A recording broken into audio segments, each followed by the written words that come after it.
Chicken খেতে কিন্তু আমি অনেক ভালোবাসি, আর তার থেকেও বেশি ভালোবাসি এটা রান্না করতে। তাই বাড়িতে যখনই চিকেন আনা হয় মা কিন্তু এটা রেখে দেয় আমার জন্য, যাতে আমি বাড়ি এসে রান্না করতে পারি।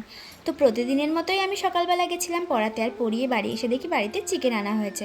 তাই আমি সকালবেলা ভাত টাত খেয়ে রান্না করতে বসে গেছি। অন্যান্য দিন কিন্তু আমরা উনুনেই রান্না করি, কিন্তু আজ না আর উনুনে রান্না করব না, আজকে গ্যাসেই করব। যেহেতু বাইরে প্রচণ্ড পরিমাণে হাওয়া দিচ্ছিল আর উনুনে রান্না করা একদমই যেত না, তাই মা বললো গ্যাসেই রান্না কর। আর আমি কিন্তু গ্যাসে রান্না করার থেকে উনুনে রান্না করতে একটু বেশি ভালোবাসি।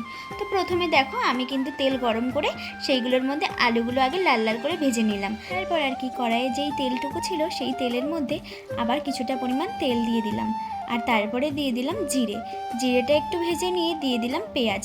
তারপরে পেঁয়াজটাকে অনেকক্ষণ ভেজে নিয়ে তারপরে দিয়ে দিলাম সেই মশলাটা, যেই মশলাটার মধ্যে ছিল আদা রসুন পেঁয়াজ বাটা আর লঙ্কা বাটা, আর জিরেও কিন্তু ছিল।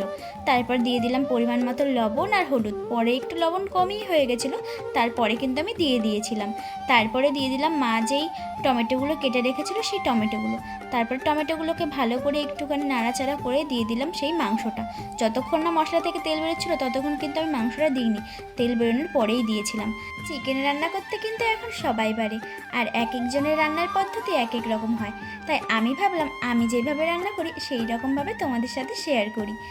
দেখো মাংসটা কষানো কিন্তু আমার প্রায় হয়ে গেছে। তারপরে আমি সেই ভেজে রাখা আলুগুলো দিয়ে দিলাম।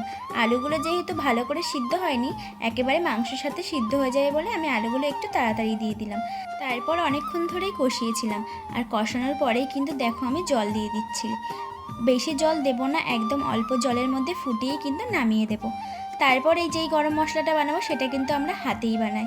আমি সব কিছু নিয়ে রেডি করে দিলাম মাকে, আর মা কিন্তু দেখো শিলনোড়াতে আমাকে এটা বেটে দিচ্ছে। ম্যাক্সিমাম টাইম কিন্তু গরম মশলা আমরা এইভাবে বাড়িতে শিলনোড়াতে বেটে খাই। তারপরে কিন্তু আমাদের চিকেন কষা একদম রেডি হয়ে গেছে। তো রেসিপিটা কেমন লাগলো জানাতে কিন্তু একদম ভুল